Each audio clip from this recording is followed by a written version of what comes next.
Hello mga Lods, welcome back to my channel. So nandito na naman tayo para silipin naman natin ang estimated salary ni Kalingap Edo. So mga Lods, si Kalingap Edo ay isang Kalingap team member.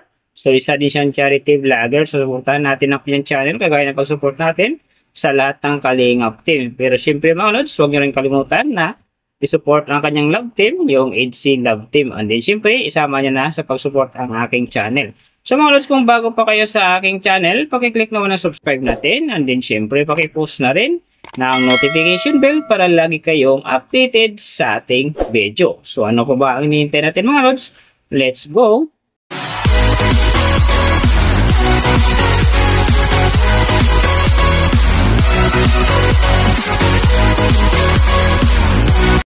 So mga Lods, si Kalingap Edo sa ngayon ay mayroon ng upload videos na 644 and then mayroon na rin siyang subscriber na 328,000. So may video views naman siya ngayon na 36,046,732 and then yung kanyang country is PH and then yung channel type naman niya is games. And then yung account niya ginawa ito noong February 10, 2021. So doon naman sa kanyang total grade, nakakuha siya ng letter B. And then sa kanyang social blade rank naman, nasa 265,402. So doon naman sa kanyang subscriber rank, nasa 2,011. And then sa kanyang video views rank naman, nasa 413,923. So doon naman sa kanyang country rank, nasa 735. And then, sa kanyang games rank naman, nasa 1,467. So, nakita na natin yung kanyang ranking. Silipin naman natin yung kanyang last 30 days na subscriber. So, nakakuha siya dito ng 5K. Ang hindi lang maganda dito mga Lods kasi ang kanyang percentage ay bumaba ng 28.6%. Nang ibig sabihin, mas bumaba yung pasok ng kanyang subscriber ngayon kung i-compare natin sa nakaraan niyang buwan. So, alam na this. Mga Kalingap Fanatic, HC Love Team Fanatic dyan sa kapals ni Kalingap Edo. So share na natin ang kanyang mga videos sa ating mga newsfeed at siyempre sa ating mga friends para gumanda uli ang pasok ng kanyang subscriber. So doon naman sa kanyang views mga Lods, in the last 30 days, nakakuha siya ng 1.601 M views. So hindi rin maganda ang kinalabasan kasi ang kanyang percentage dito ay bumaba din ng 14.1%. So ibig sabihin bumaba din ang pasok ng kanyang views sa ngayon kung i-compare natin sa nakaraan niyang buwan. So mahalaga talaga mga Lods ang pag-share dahil big factor yan para gumanda ulit ang pasok ng kanyang subscriber and then syempre yung kanyang views. So nakita na natin yung kanyang ranking, last 30 subscriber and then yung kanyang views. Silipin naman natin yung kanyang daily summary from subscriber, views and then yung kanyang earning. So sa kanyang subscriber mga Lods, may nakita ko rito 3 araw na umangat ng take 1K. So, simula noong September 4, nakakuha siya ng 1K. And then, nasundan naman ito ng September 9, nakakuha ulit siya ng 1K. So, pagdating naman ng September 12, nakakuha na naman siya ng 1K. Kaya, ang kanyang subscriber ngayon nasa 328,000. So, doon naman sa kanyang views mga Lods, yung magaganda rito, September 2, nakakuha siya ng 108,000. And then, pagdating ng September 4, nakakuha siya ng 112,000. So, pagdating naman ng September 10, nakakuha siya ng 188,000. So, yan ang magagandang views na nakuha niya mga Lods. Pero sinasabi ko, hindi yun ganun kaganda kasi nga, ang kanyang percentage dyan ay bumaba ng 14.1%. So, doon naman sa kanyang earning, tingnan natin dito yung September 5.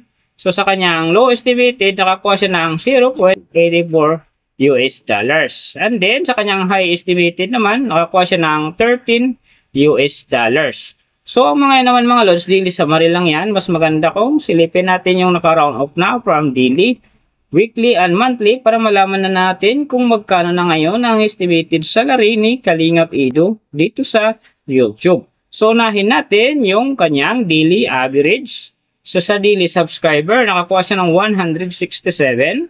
And then, sa kanyang views naman, nakakuha siya ng 53,363. So, doon naman sa kanyang daily, low estimated ng kanyang earning, nakakuha siya ng 13 US dollars. So, times natin sa 55, mayroon siyang 715.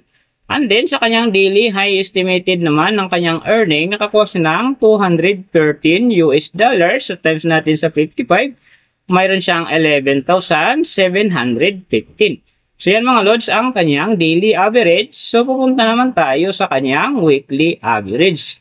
So sa weekly subscriber, nakakuha siya ng 1.16k. And then sa kanyang views naman, nakakuha siya ng 373,541. So doon naman sa kanyang weekly low estimated ng kanyang earning, nakakuha siya ng $93 US. So times natin sa 55, mayroon siyang 5,115. And then sa kanyang weekly high estimated naman ng kanyang earning, nakakuha siya ng $1,500 US.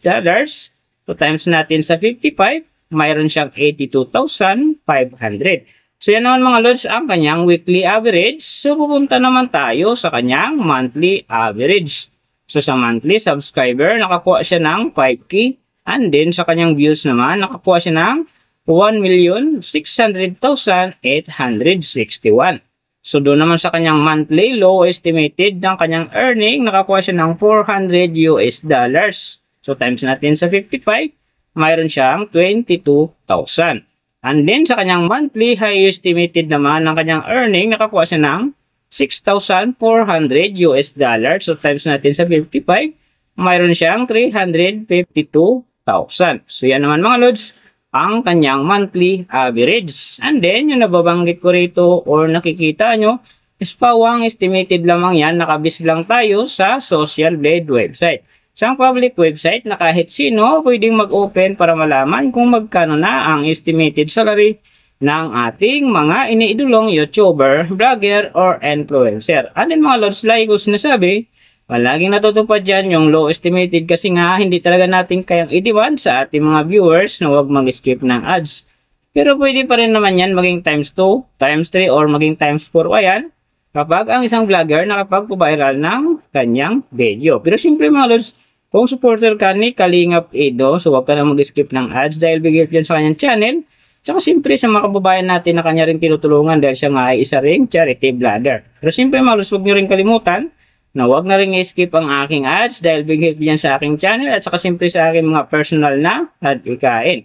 So mga lods, kung nagustuhan nyo ang video na to, pakiclick naman ng subscribe natin and then siyempre pakipost na rin ng notification bell para lagi kayong updated sa ating video. So big thank you sa lahat ng mga sumusuporta sa aking channel. Saka magsusupport pa lang. Ingat kayo palagi and God bless. At sana gabayan kayo palagi ng Panginoon sa ginagawa nyo araw-araw. At syempre magtagumpay din kayo sa inyong mga pangarap. So hanggang dito na lang.